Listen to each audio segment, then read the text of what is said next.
Welcome to Blizzard Fire. We hope this video helps fire up your solution.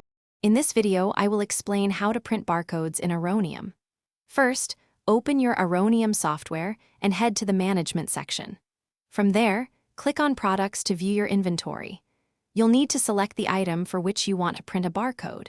It's crucial that this product already has a barcode or SKU number assigned within the system for the process to work correctly. Once you've selected your product, click on the Price Tags button, usually found at the top of the screen. This opens the settings for your barcode labels. Here, you can customize the label dimensions, like setting the width to 50 mm and height to 25 mm to match your physical labels. Also, select the appropriate barcode type, such as EAN13 or code 128, to ensure it scans properly. Before printing, always use the Print Preview option to verify that your barcodes and product information are formatted correctly on the label. This helps avoid wasted labels.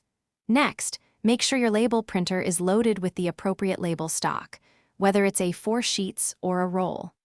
Finally, enter the desired number of copies for your labels and click Print to generate your barcodes. If you encounter printing issues, first check your printer drivers and ensure proper connectivity to your computer. Also, confirm that your label stock is compatible with your specific printer type, be it thermal or inkjet. Sometimes, adjusting label size or barcode height in settings can resolve formatting problems.